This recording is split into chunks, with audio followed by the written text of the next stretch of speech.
This is a call for an uprising. Welcome to today's show. I want to cover a story that should be in the mainstream media. It should be talked about, but these are the stories that you never hear about. You'll hear some small outlets report on it, but people just go, "Oh yeah, it's kind of a weird thing, or it's not really real, or the person was just crazy." But it's just, how many stories do we need to hear about ritual sacrifices of parents doing this to their children? I've covered so many.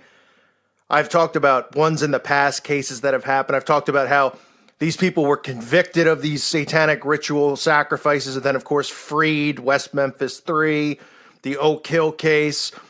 Because all these people now are completely protected. They have full control now. The Satanists have full control over all these authority, positions in government, from federal courthouses down, you name it. And they free these people, and nobody says boo.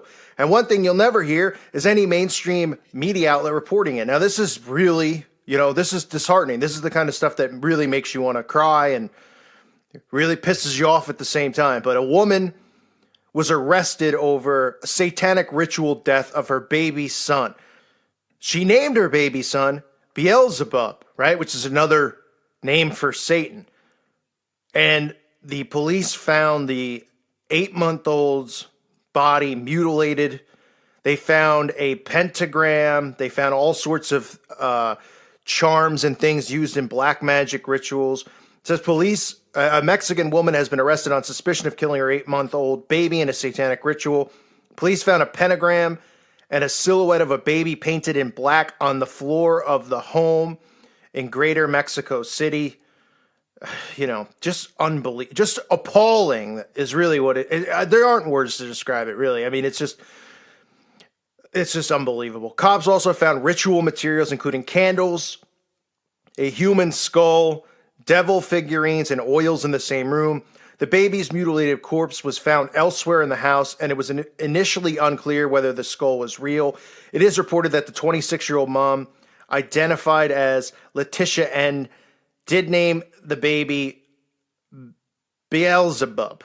The baby's unnamed father, who had split from his mother, told authorities in January he had not been allowed to see his son for a while. You could see some of these just disturbing photos, inside the home. It said police obtained a warrant to enter her home after the father said he feared the child was being abused. The woman has since been charged with homicide, was reportedly at home at the time. And officers, and told officers she did not know where the baby was. So she's home at the time that the police come. She's an 8-month-old, and I don't know where the baby is. Where would your 8-month-old be if it's not with the father? Where would your 8-month-old be? Oh, what is he, out for a walk? I mean, it's just unbelievable. It says during a search of the house, officers found blood stains and then the baby's mutilated corpse.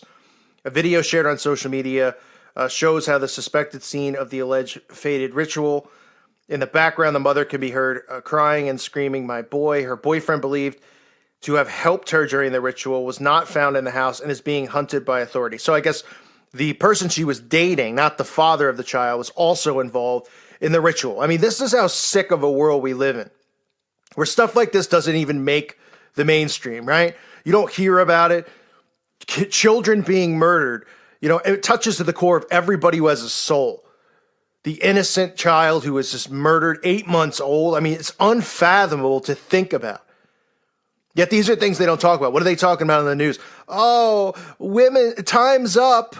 Time's up, everyone. It's time to fight back for women's impact. All this nonsense they want to keep your brain locked and trapped inside of because it's not real. This is the stuff they want hidden from people, because if people find this out, guess what? The party's over for the Satanists, and it goes all the way to the top, to the White House. It goes all the way to the top of Parliament around the world, to world leaders, because they're all involved in this.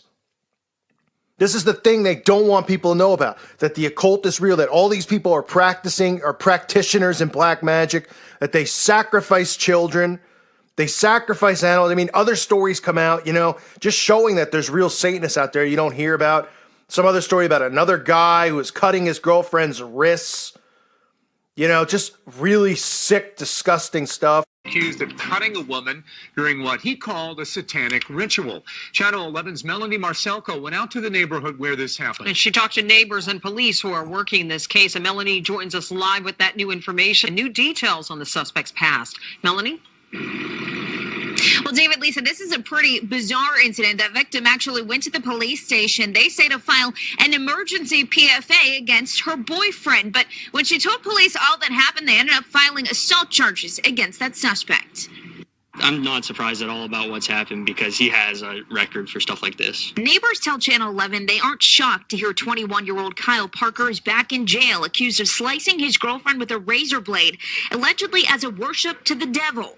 I do think he just goes for shock value. I don't think he's actually a satanic cultist. I think he just wants people to be scared of him and to fear him. According to police, Parker said it was all part of a Wiccan or a satanic ritual. I mean, we've had some very strange things, but this is getting up there and unique. The young woman told police she went to his house on Brownstown Road in North Huntington earlier this week. The two got into an argument. She started hyperventilating before passing out. Before she could leave, he grabbed her hand, got a razor blade, and sliced her palm with a razor blade. She told police she woke up to him using the razor blade on her calf. He has done stuff like this before in the past, but nothing to really this level. She went back the next day to get her car and belongings. Parker told her, "By the way, I sold your soul to the devil." I just think he's different. He's off the wall. Like I said, I think he's just going for shock value, wants people to be afraid of him. I don't actually think he's part of a cult, but honestly, we've lived next to him for a long time, and it's just kind of become normal. Was cutting her wrists, cutting her ankles. Then they interview people in the neighborhood. They're like, I don't think he's really an occultist. I think he just wants attention. Oh, is that what he wants? He just wants attention. So he cuts his girlfriend's hands and wrists and her ankles in his sleep and also claims to worship Satan. But yeah, he's just looking for attention. It's unreal. And then stories like this just keep coming out, right? 2 men accused of satanic murder were just exonerated 26 years after conviction. So 2 men convicted of Satanism-motivated murder were exonerated Thursday, 26 years after their initial conviction when the Kentucky Attorney General motioned to dismiss their charges, right? You see how it works? They moved anybody with a soul, anybody who's Christian out of these positions. It took time, right? People were like, oh, somebody, Ted Gunderson, someone like that used to be FBI, so he's got to be an agent. They weren't all compromised at the beginning when, stuff started. Now everything's fully compromised. You can forget about it. You can completely forget about it. So now you have a different Kentucky Attorney General in there, and he comes in and he dismisses charges against these guys who were convicted in 1995 for the 1992 murder of a woman by the name of Rhonda Sue Warford. The authorities claim was a satanic ritual sacrifice motivated by their desire to become more powerful. It's the same stuff, right? West Memphis 3 walk, Oak Hill walk. These people walk. They're just freeing these people out of the prisons. That's what they're doing. All of these people who are convicted of these satanic crimes are getting off the hook because they're coming out, they're going, listen, satanic rituals. This was part of the quote unquote satanic panic. And people are going, yeah, this stuff's not real. People don't really do that. What is this, a TV show? What is this, American Horror Story? People were just going under the satanic panic at the time in the 90s and the 80s. So, they clearly made it up. And all these people just get off the hook. And where are the Christians? Where are people out there? How about just regular people? It doesn't matter what your belief is. Wanting justice for people who are brutally murdered. But instead they go, oh yeah, that kind of stuff's not real. God and the devil. Right? Even Christians go, oh yeah, but that stuff's not real, the satanic part. And these people just walk free. You know how many more cases I could cover and I could show you? How many people walk free who are convicted of this, who have blood contracts, blood oaths, with Crawley, have his books in their home, who are reportedly found, the bodies have their DNA on it, all this stuff, and they're like, no, it's not them. No, there's something when, they have their DNA on the body, then they go, oh, yeah, but there was a corrupt cop, or, yeah, but because of something else in the case, it has to be dismissed because something wasn't handled properly. And these people just get off the hook. But nobody even talks about the fact that this stuff exists. I mean, other stories are out there floating around about, Mariah Carey, for crying out loud. Apparently her sister, somebody came forward talking about how they were involved in, satanic ritual sacrifices of animals at a young age. Her mom was involved in the cult or the occult. And, and where these stories they get buried, right? It comes out, somebody gets interviewed about it, talks about it, then, something else comes out and goes, that's fake news, right? But why is the story out there? Why are people talking about it? Why isn't anyone else discussing any of this stuff, right? That Mariah Carey's been caught, the stories, a satanic sex shocker. But if you actually read between the lines and how, this woman, everything she says, it is credible. It is credible because if you understand how they operate, it makes sense, right? She says at a very young age, both Mariah and her sister Allison were involved in the ceremonies and participated in them. Allison herself, who has been estranged from Carey for years, this is her sister who came forward and talked about this. It's not like it's just some guy off the streets making it up.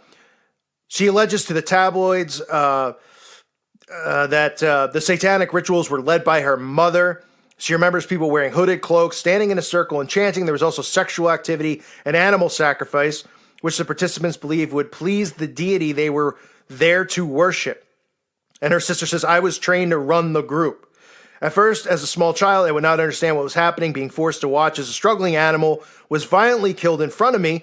It's unclear if she was paid in exchange for this. Oh, so then see how they go from there? So she's talking about how the animals killed. Then they go, it's unclear if she was paid in exchange for the story. So they go, well, the motivation is she's broke and Mariah Carey's rich, so she's coming out and telling this story because, she needs money for food or drugs, right? So these stories just, they come out and then they just get buried or they don't get discussed. Mom killing her 8-month-old, guy cutting. This is just in the past week. This is in February.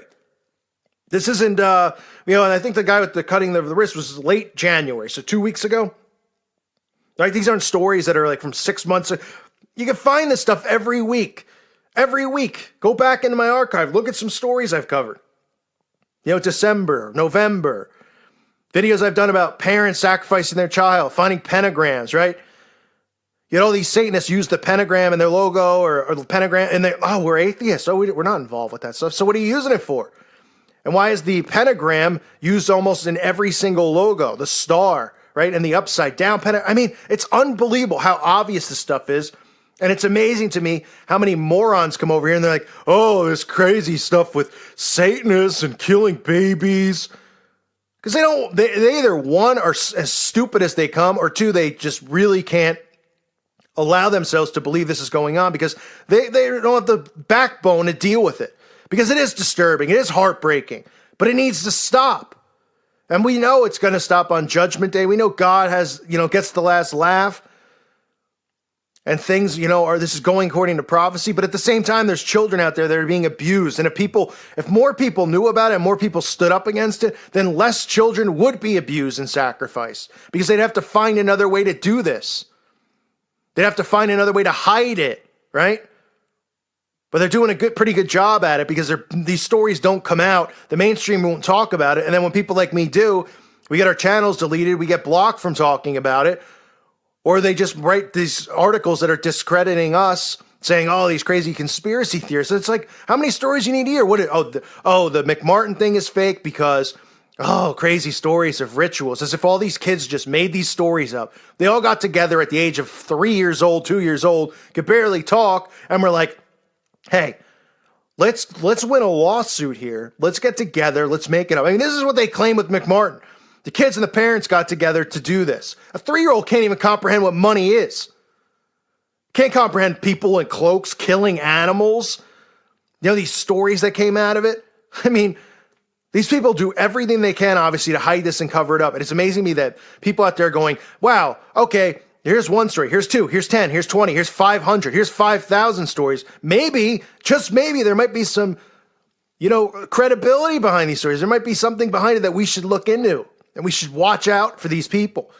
And if we find out who they are, we should run them out of here. We have open prison cells where they all belong. And that's being nice, putting them in there. The time is now to stop this stuff, to make people aware that it's going on. Share these videos. Show them this stuff. They see it over and over. They start going, all right, It can't just be that a few people are like, just making this stuff up. I mean, murdering your baby, this isn't like playing Tetris, okay? Obviously, they're deeply rooted in the occult, deeply believing in this black magic that they do. Obviously, it's real. You're talking about life in prison, the sacrificing their kids. They are into this stuff. This is really going on. This isn't like some kids wearing black lipstick and Marilyn Manson shirts like the media wants you to believe. We have to do something about it. We have to stay strong. We have to stay vigilant. We have to continue to tell people about this stuff. Because if we could save or help one child to make one other person aware, maybe that person knows somebody who's in a household like this or knows a woman who practices stuff, and maybe they can save the child from that household. Right? Or talk to the child, or talk to the woman, or report it. Something. And obviously when you report it, it's pretty rare something will happen that way, but you never know. And that's why to me, it's so important for people to know this stuff, that these people are out there. This is spiritual warfare. That's what this world's about. It's about God versus the devil. It's us versus them. There's no in between. If you're in between, then you're done. You might as well be on their side. It's us versus them. We have a duty and an obligation as Christians, not only to preach the gospel, but to make people aware of what's going on. Because lives are lost, souls are stolen, because some of these children never get to find Jesus Christ. They're told by these disgusting parents who are in satanic covens that Jesus is bad, that Satan's the god of this world. They're told all this stuff that the Masons teach and everybody inside these secret societies teach. Christians are evil. Jesus is evil. God is mean. God is bad. And their souls are damned because of it. So again, help me in this battle. Make people aware. Remember, this is us versus them. And it's not time for us to cower down and bow down to their crap. We need to run them out from where they're hiding, which is in plain sight. But we need to make people aware. For the sake of these children, for the sake of the souls out there, and for the sake of our Father in heaven. I thank you for listening to today's show. God bless all of you and your families.